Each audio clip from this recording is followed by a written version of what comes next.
In order to answer you that, let's first try and understand the difference between karma, shrama, the difference between material life and spiritual life, bhautik and adhyatmic.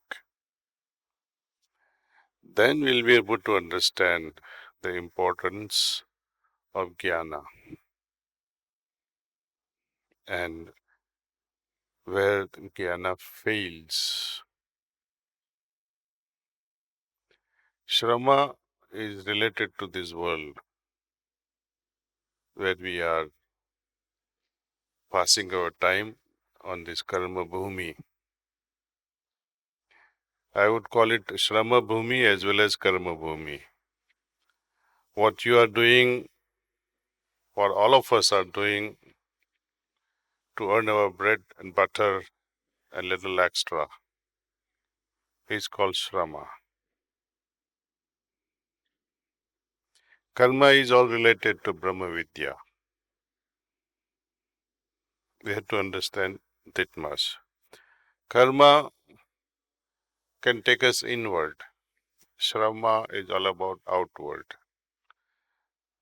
In order to go inward, you really don't need Gyan. It is our nature.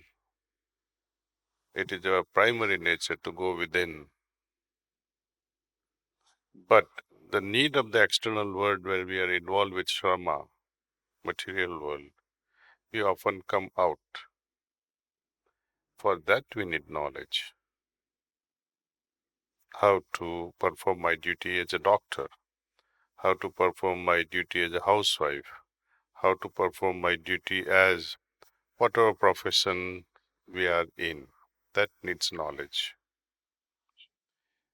Whatever whatever Shrama we are performing, and to elevate that Shrama to a karma level, we have to add devotion to it,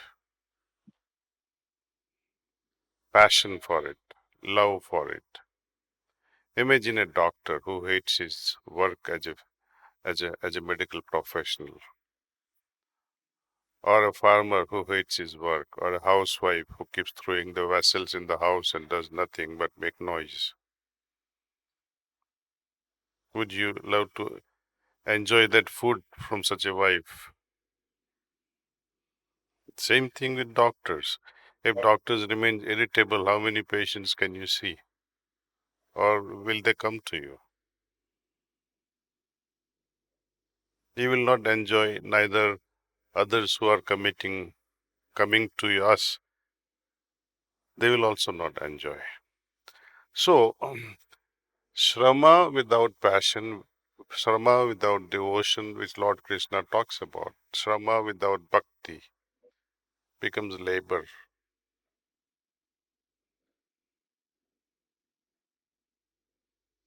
Likewise, you perform or you try to gain knowledge of this world, but there is no devotion, bhakti, or there is no intermingling of bhakti and jnana, then jnana becomes foolishness. It represents your foolishness. Jnana is mainly for the external world. It has nothing to do with spirituality. Let me make my point clearer. Gyan, knowledge that there is God. Is it enough? Knowledge of the self. Once we know, then what happens? You are reinforcing your identity and individuality. Then there is difference between, not a difference, but you are standing as yourself and there is God. What do we do in prayer? I offer prayer. I close my eyes to an individual or an entity that is whom I consider as God. So there is duality, dvandvas, bipolarity. When I forget myself and I try to dissolve my awareness, my consciousness, my chetana in godliness, in divinity, then becoming less and less from my side and allowing the Lord to incorporate Himself into my existence in totality. That is real achievement, I would say, or attainment. Having knowledge that God is there, or even Atman is there within myself, self-awareness, self-knowledge, it still doesn't make any sense. They say, our ancients, our elders, they say, we have to experience the presence. Knowledge is good. Experiencing divinity is better. But if I experience that divinity once in a while, or even for 10 days or 10 years, is it enough? I come to you, spend 3 months, enjoy your hospitality, rich hospitality. And then I come back to India and say, look, Dr. Gopal, he hosted me and I spent 3 enjoyable months. His richness is something, the richness of his heart, richness in his generosity and offering. But deep down, though I have experienced the hospitality, I would feel that I should become as rich, if not more, like Gopal. So divinity is also like that. Once in a while, experiencing divinity is good. But to become divine,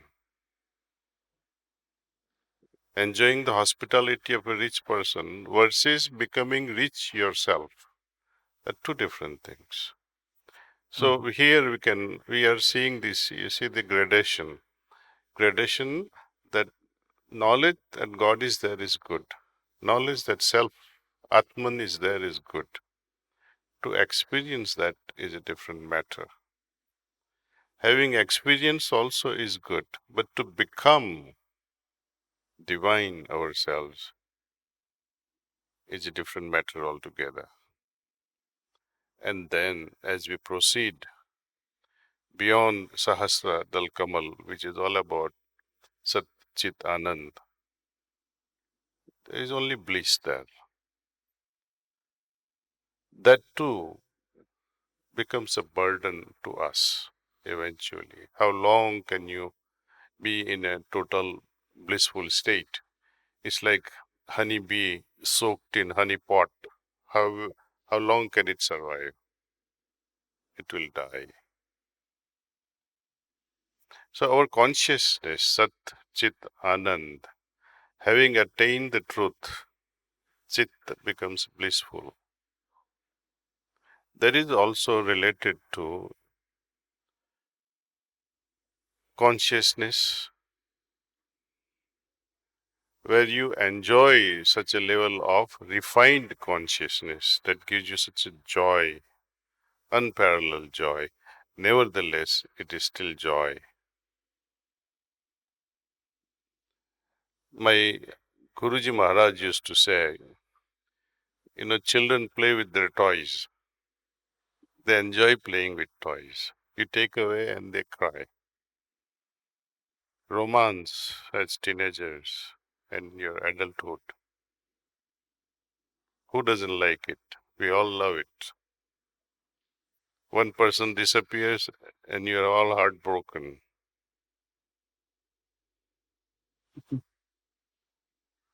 We love to play with these toys. As yogis, they are also playing with toys called consciousness. They also play. They also derive some level of bliss, anandam, they say. So my master was very poignant, very clear about what should be our goal. If Satchitanand is a goal, it is still limited. He said, go beyond Sahasradal Kamal. Most people get trapped, and that's why they are not able to go beyond the seventh chakra, because you attain so much of bliss there, and you don't feel like moving above it. And that's why our yoga sastras don't talk about chakras beyond Sahasradal Kamal. There is much more to attain. Go beyond consciousness. Find out what supports this consciousness. And that is not knowledge. To venture into this realm of finding what supports the consciousness is our true journey. So it is neither knowledge, nor shrama, nor karma, nothing at all. I mean, we begin though with shrama, we begin with karma, we try to gain some knowledge, we feel satisfied. Incorporate bhakti, your devotion, your passion into whatever you do, however mundane it may be. You're cycling, you're exercising, taking food. There must be some passion, there must be some joy in doing whatsoever you're doing. And it becomes divine act when we bring in godliness into it. That's why we offer prayers before we take food. Soon as we get up in the morning, we offer prayer. Before we go to sleep, we offer prayers. That is to incorporate this love for God, we call bhakti, devotion, into all that we do. We have to go beyond just praying and remain prayerful. Go beyond meditation and become meditative. Experience divinity and become divine. This is the call of spirituality. Knowledge is not enough. Can you ever attain knowledge of God who is infinite? Never possible.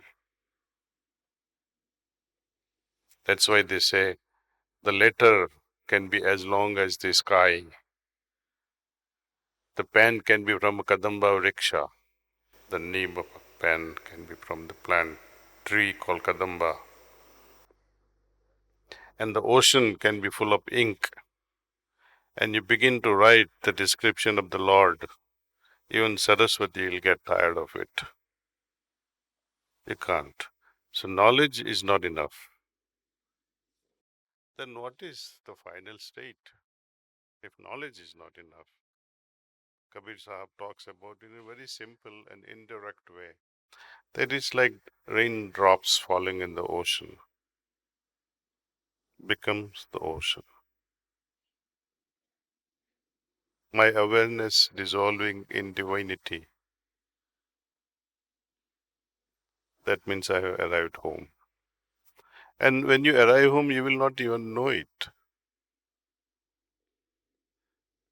One who has dissolved, like the drop of water, raindrop falling in the ocean, that individuality has become now cosmic reality. There is no individual left to say, I know this. So best don't know yourself. Forget yourself. That was the call of my master. He says the best thing is forget yourself, incorporate him in your life. Life will change.